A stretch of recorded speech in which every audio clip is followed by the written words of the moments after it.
Connais-toi toi-même et tu connaîtras l'univers et les dieux. Socrate. Bonjour à tous et bienvenue dans ce 25e épisode d'Electron Penseur.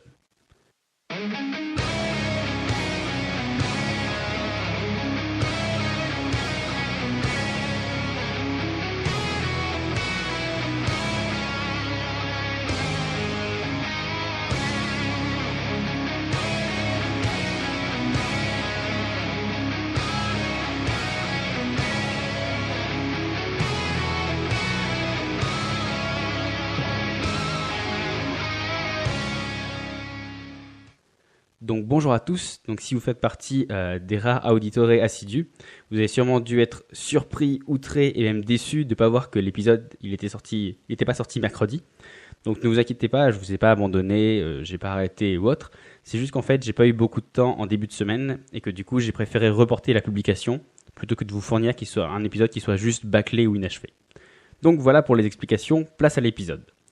Donc, pour reprendre finalement un petit résumé de tout ce qu'on a fait déjà avant, donc après une première partie qui était assez longue pour définir tous les concepts qui composent la PNL, et une deuxième partie d'un seul épisode pour parler du comment finalement elle peut s'appliquer sur notre relation avec les autres. Dans cette troisième et dernière partie de notre série sur la PNL, on va toucher vraiment au cœur du problème, à savoir la PNL en application sur soi-même. Donc en fait, comme sur la deuxième partie, donc qui était la partie sur la PNL avec les autres, vu qu'on a déjà consacré 9 épisodes entiers à définir et à décrire tous les différents éléments qui la composent. Donc du coup, dans cette troisième partie, il va forcément y avoir des éléments qu'on a déjà définis. Donc on va forcément reprendre des éléments dont on a déjà parlé. Donc voilà, vous inquiétez pas, mais vous allez voir, on va essayer de les pousser un peu plus loin. Avant d'aller plus loin, c'est vrai que je pense pas, mais je vais juste faire un petit rappel. PNL ici, c'est juste l'abréviation de l'acronyme de programmation neuro-linguistique. Ça n'a rien à voir avec un quelconque groupe de rap ou autre. Voilà, juste pour que ce soit bien clair dès le début. Donc finalement, en fait, l'intérêt de cette troisième partie, c'est en fait de réunir sous 3 éléments clés, donc 3 grandes parties. Finalement, elle va se décomposer qu'en 3 épisodes, cette dernière partie. Et donc du coup, en fait, parce que finalement, c'est bien gentil d'avoir fait 9 épisodes entiers pour pouvoir définir ce que c'est, les différents éléments ou autres, et ben ça reste toujours que des petits morceaux. Et là, dans cette troisième partie, finalement, en fait, il est temps de tous les lier les uns par rapport aux autres pour voir en fait finalement le tout, pour voir l'ensemble, finalement ce que c'est. Donc aujourd'hui, on va commencer par un élément vraiment clé de la PNL. C'est vraiment, quand on vous dit PNL, c'est un peu ce qui est pas dans la tête des gens et même on va dire des formateurs de la PNL, c'est l'ancrage. Donc si vous avez déjà suivi les différents épisodes de la série, vous vous doutez du principe. En fait, c'est les principes 8 et 9, donc des épisodes 22 et 23. Donc du coup, notamment, on a dit que le corps, c'était notre principal moyen de communication avec les autres, mais que c'était aussi notre principal moyen de communication avec nous-mêmes. Donc voilà, pour la petite référence, vous savez un peu quel morceau mettre avec lequel. Donc finalement, l'ancrage en clair, donc à la rigueur, même pour ceux qui se seraient endormis pendant les épisodes précédents, donc en fait, c'est tout simplement associer un sentiment, une émotion, un état d'esprit avec un stimulus extérieur. C'est-à-dire que plutôt que de juste penser très fort à être heureux quand vous êtes triste, vous allez essayer de programmer votre cerveau parce que finalement, merde, c'est vous le chef, donc c'est vous qui devriez pouvoir donner les ordres à votre cerveau et pas l'inverse. Donc là, vous allez me dire, genre programmer, c'est genre manipulation, Matrix et tout ça. Et en fait, exactement. Sauf que la bonne nouvelle ici, c'est qu'il n'y a pas de matrice qui vous donne un peu des ordres ou autre. Il n'y a pas de Big Brother, parce qu'en fait, c'est vous qui allez programmer tout seul. Donc là, vous allez me dire, comment ? Et en fait, c'est que votre cerveau, même si c'est pas la moitié d'un con, en fait, il a besoin vraiment d'éléments physiques, de preuves concrètes et palpables pour se représenter le monde. Il peut pas tout imaginer tout seul, peut pas tout créer tout seul, juste par la seule force de son esprit. Et sinon, il devient fou. Et c'est d'ailleurs en fait finalement de cette dérive que vient la pathologie de la schizophrénie. C'est ça, c'est quand le cerveau il essaie trop de se représenter le monde par lui-même, il finit par se créer un monde à lui-même. Donc du coup, par exemple, pour vous donner un exemple, vous pouvez vous représenter une vache, parce que vous en avez déjà vu une, donc en vrai, ou même en photo, pour les plus citadins d'entre vous. Vous pouvez comprendre le monde, parce que vous avez déjà vu un planisphère, vous savez à quoi ça ressemble, vous savez comment s'organiser, comment sont agencés les continents les uns par rapport aux autres. Vous pouvez vous représenter la couleur, le poids et même la taille d'une pomme, parce que vous en avez déjà vu, touché et goûté. Donc du coup, en fait, finalement, si vous arrivez à vous représenter cela, c'est juste parce que justement, vous en avez une représentation. Et en fait, sans ça, à la rigueur, je ne serais même pas en train de parler, parce qu'il n'y aurait pas de podcast. Parce que l'audio, ça n'aurait aucun sens si les gens n'avaient pas justement cette capacité à pouvoir évaluer, à pouvoir visualiser le monde même s'ils l'ont pas devant les yeux. C'est comme ça que vous pouvez comprendre les histoires que je vous raconte ou les métaphores. Voilà, par exemple, la métaphore avec la vache ou autre. Vous êtes inconsciemment dans votre tête, vous avez vu une vache, alors que vous n'en étiez pas une là forcément juste devant vos yeux. Donc du coup, votre cerveau, il a réussi à projeter parce qu'il a une représentation, parce qu'il a déjà vu, il a juste à les piocher dans sa banque de souvenirs. Donc du coup, là, voilà, c'est exactement la même chose. Donc en fait, l'esprit humain, il a vraiment besoin de se faire une représentation physique de ce dont on lui parle. Et pour vous montrer vraiment un exemple concret, c'est d'ailleurs pour ça qu'en fait, les mathématiques, ça, c'est vraiment un problème pour beaucoup de personnes, donc notamment à l'école ou même plus loin. C'est parce qu'en fait, c'est pas palpable, c'est pas visuel. En fait, on peut pas le tenir dans la main, les maths. On peut pas les voir évoluer, regarder comment ils bougent et ça. Les maths, finalement, c'est juste une série de symboles sur un tableau noir. Donc du coup, c'est pour ça qu'il y a pas mal de gens qui ont des problèmes avec les mathématiques, parce que leur cerveau, il arrive à trouver aucune représentation. Et c'est pour ça que même quand on regarde les interviews des grands mathématiciens ou voilà, vraiment des grands chercheurs, eh ben, ils disent que pour eux, voilà, un mur de calcul, pour eux, c'est un peu comme si c'était une œuvre d'art, une histoire. Donc du coup, voilà, c'est que leur cerveau, au-delà de juste ces chiffres et ces croix, eh ben, le cerveau, il a réussi à se projeter encore plus loin pour justement pouvoir voir, en fait, finalement, il a vraiment réussi à trouver une correspondance entre juste les symboles et voilà, vraiment quelque chose de concret, parce qu'il lui faut quelque chose de concret. Et pour les émotions, en fait, finalement, c'est exactement pareil. Parce que oui, on va pas se mentir, personne n'a jamais porté la joie dans le creux de ses mains ou croisé la tristesse qui marchait comme ça dans la rue. Donc du coup, voilà, en fait, vous êtes la victime de vos émotions, exactement pareil que vous êtes la victime des DM de maths. Voilà. Parce que vous n'arrivez pas à vous faire une représentation concrète et physique de quelque chose. Donc votre cerveau, il a du mal, on va dire, vous avez du mal à avoir une emprise dessus, parce que justement, c'est pas palpable. Donc ici, finalement, le but, c'est juste d'essayer d'associer des éléments physiques avec des états psychiques. Donc là, vous allez me dire, ouais, impossible, fantasque même.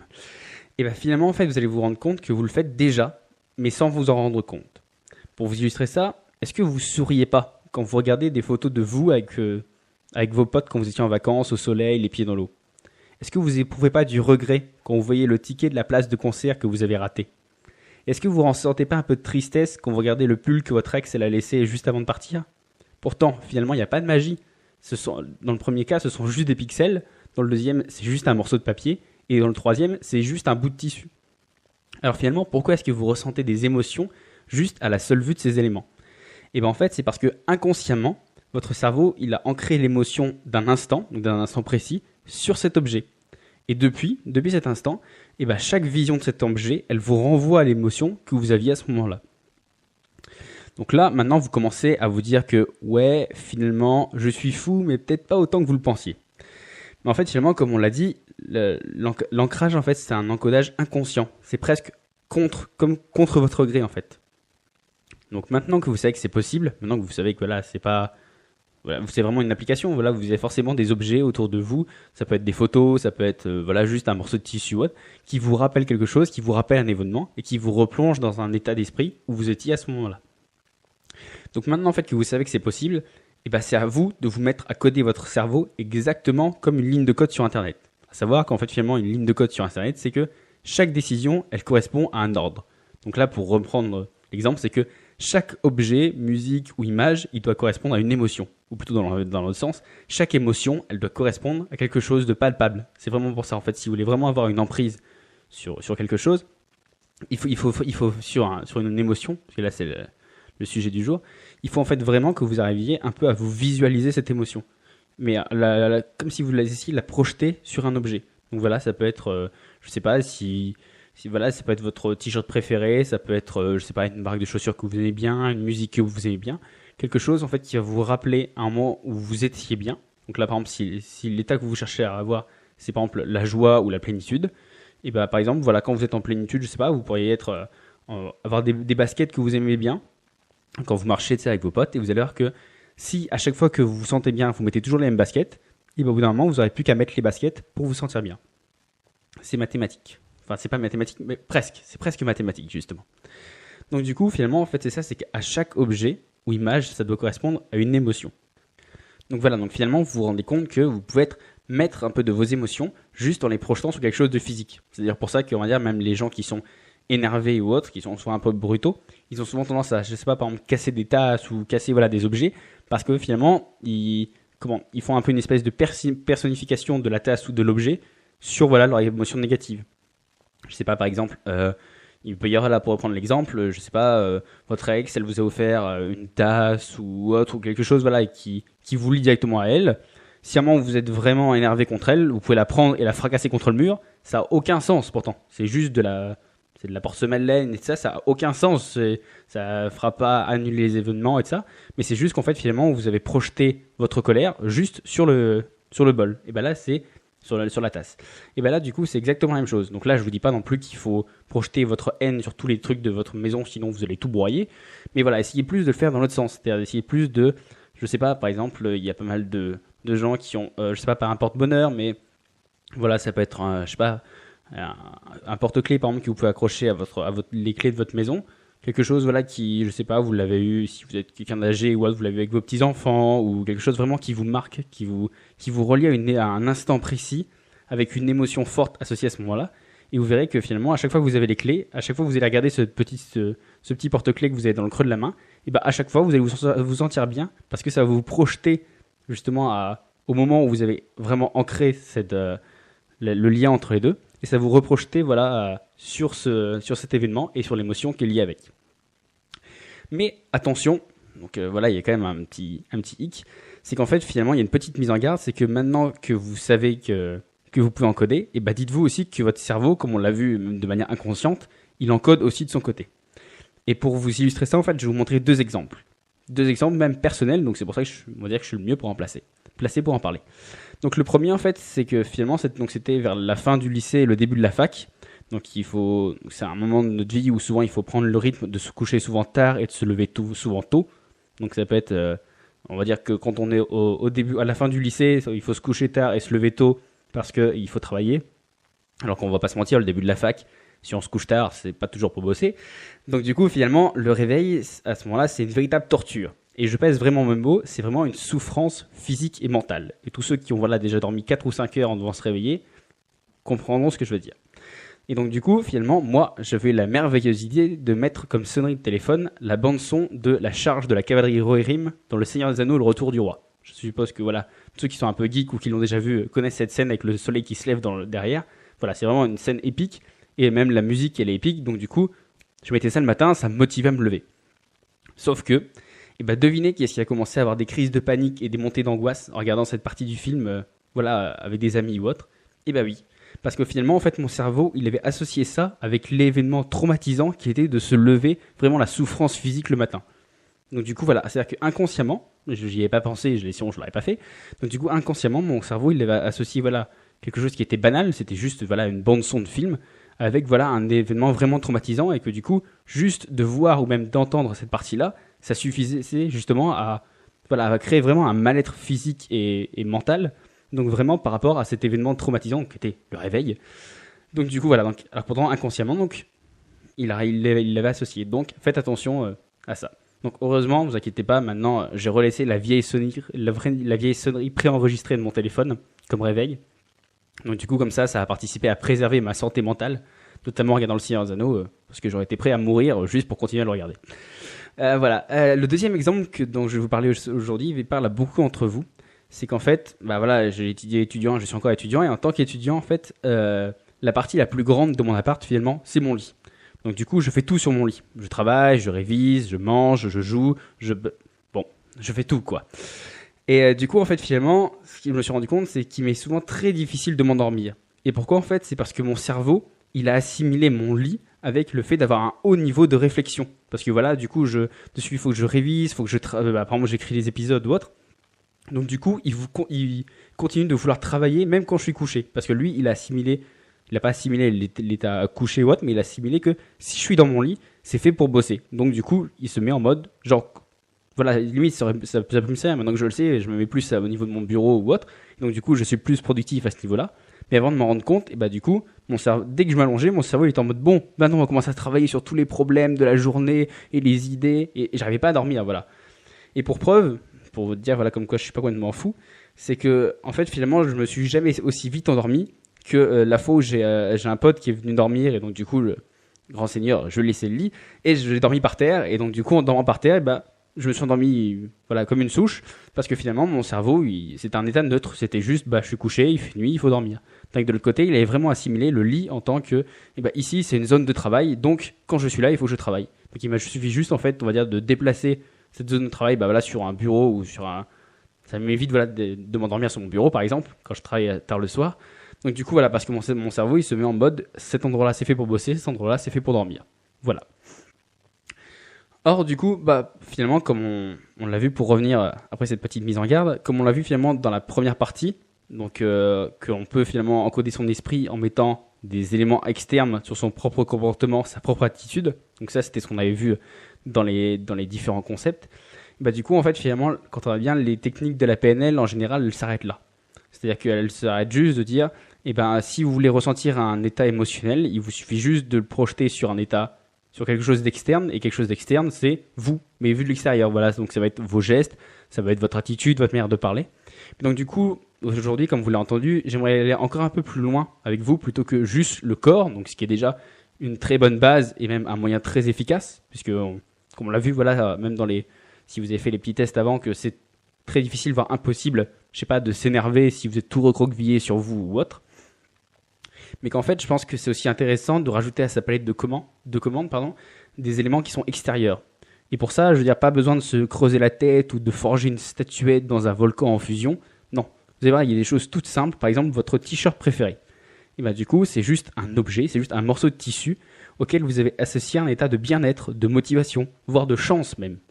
Votre plat préféré, du coup, c'est juste des aliments qui vous plongent dans un état de plénitude, à un moment où vous vivez vraiment l'instant présent, où vous profitez. Votre musique préférée, elle vous donne juste un état de forme et de bonne humeur qui est hallucinant, alors que pourtant, c'est juste des notes de musique. Et du coup, la liste elle est longue, je pourrais encore continuer, et finalement, en fait, c'est juste parce que vous n'en avez pas confiance. Sauf que maintenant, vous le savez. Donc, à vous de reprendre le contrôle. Voilà, donc, on arrive du coup à notre petite fin de tous les épisodes, notre petite call to action, notre petit passage à l'action, de l'action concrète de tout ce que je viens de raconter d'avant.